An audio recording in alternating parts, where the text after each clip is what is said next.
Hello, it's Dr. Rhonda Johnson, and today is Friday, January 8th, 2020. And today I'm going to be asking people to do something that I have never done before, and that is to open up your heart to getting this COVID-19 vaccine. Well, folks, I think people are starting to wake up now. The pandemic is real. 4,000 people died, over 4,000 people died just yesterday. And I was listening to CNN News this morning, and Dr. Sanjay Gupta said that in the next few weeks, we are going to see the horrific reality of 5,000 to 6,000 people dying every single day here in the United States due to this pandemic. And a lot of that will be infections that were acquired over Thanksgiving, Christmas, and New Year's. Folks, this is just beyond sad. This is a tragic ending, and it doesn't need to be this way, and it certainly doesn't need to continue on this way. You know, this virus has momentum. A recent study by the CDC put it in perspective for me. It said that 30% of individuals with infection that never develop symptoms are 75% as infectious as those who develop symptoms. So let's just break this down another way. So let's start off with person A who gets infected. Now that means that person A, who's very contagious, has already infected person B, C, and D before they have a single symptom of the coronavirus. Then person C and D and E get infected, and each one of them goes on to infect 3 or 4 or 5 more people each.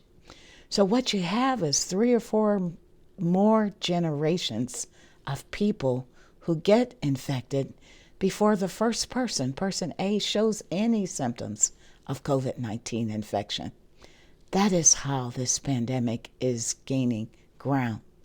And just think, folks, this is before the new highly contagious strain gets here.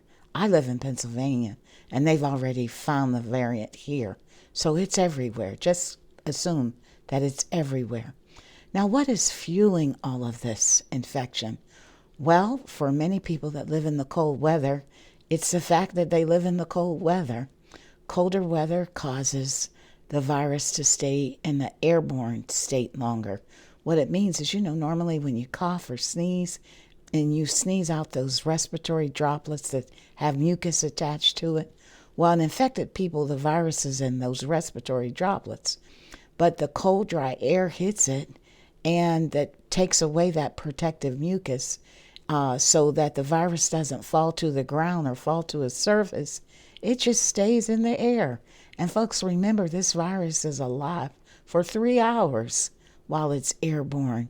And some innocent person walks along, comes behind it, and boom, if they don't have their mask on, or they get infected through their eyes, or they touch it through their mouth or nose, then that's how the infection spreads. Also, as we are seeing, the virus has undergone mutations, which is going to make it more easily spread. So, folks, back to where I started, making the decision on the basis of your heart. Yes, I'm admitting it. I'm trying to appeal to your heart. I sometimes think about the decisions that my ancestors had to make when they were stolen and brought to these shores and put in slavery. They didn't have data. They didn't have outcomes. They didn't have any science. They never knew with certainty what they would face. The decisions they made, they had to trust their hearts, and also had to have the faith of the mustard seed when they decided to try to run for freedom, or even after they were free and fled the repressive Jim Crow South and came north and west. Many immigrants have made similar decisions. They left the familiar cultures, language, families to seek out hope for a brighter future. They did it on the basis of their heart. amidst uncertainty, amidst not knowing all the answers or having all the facts. So I'm appealing that you will open up your hearts to getting the COVID-19 vaccine. I realize that we have a long history of mistreatment and medical experimentation here in this country. I acknowledge that just about every treatment, from monoclonal antibodies to the vaccines themselves, are experimental. They are based upon research that is still in progress, but at least it's based on science, folks. Hard science, and there is reliable data. It's not quackery. Now, some government officials are saying that the strategies should move from vaccinating priority populations to vaccinating as many people as possible against the SARS-CoV-2 virus. 70% of the vaccine that was distributed is still sitting on shelves. And again, these government officials are saying, let's just get the vaccine, the shots in the arms, rather than waiting for certain priority groups. And you know who was a priority group? People who have been most vulnerable to getting COVID-19 and dying the most. That includes a whole lot of black and brown populations. I've read articles that have documented that rich and powerful people are already plotting and planning as to how they can jump in the line to get the COVID-19 vaccines. So, that old saying, the early bird gets the worm? Well, vaccine hesitancy has been talked a lot about in the news. The hesitancy among vulnerable populations, among black and brown people, people who have suffered the most by this virus during this pandemic, who have died more than any other groups. If you hesitate, by the time you make up your mind to get the vaccine, this very limited early supply of vaccine, it's not going to stay around waiting for you to make up your mind. It'll be gone. And those who need it the most will once again go to the back of the line. I read the literature. I get a lot of YouTube videos sent to me by people. And I know a lot of people are saying that they would rather risk getting COVID-19 than get themselves the risk of the unknown for this vaccine. So meaning they'd rather get the virus than get the vaccine. Well, let me remind folks of the common side effects.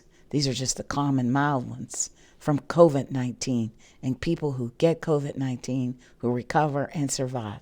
They include fatigue, shortness of breath, arthritis pain, chest pain, mental impairment, depression, muscle aches, headaches, palpitations of the heartbeat, erectile dysfunction in men.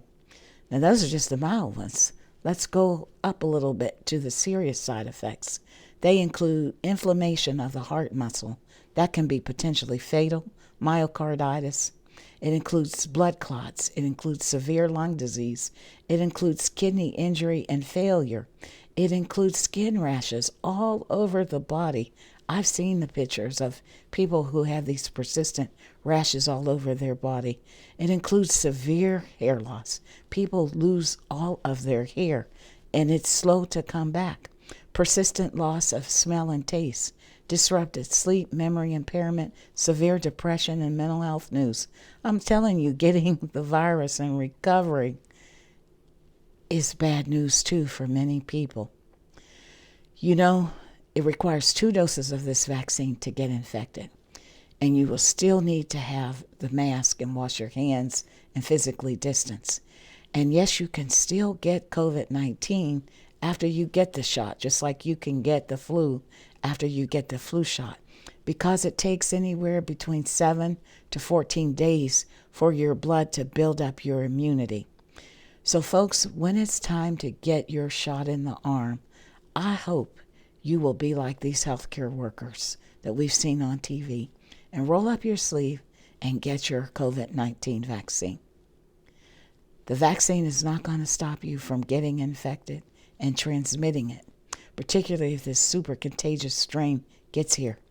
But if you get the vaccine and there's been enough time between the time you get the vaccine and the time you might be exposed to this super contagious virus, the vaccine will help stop the virus from replicating in your body and you getting seriously ill. So I encourage you to be informed, but not let fear get the best of you. Remember, the rich and the powerful people are not hesitating about getting this vaccine. And I'm hoping that people who aren't rich and people who aren't powerful won't hesitate either.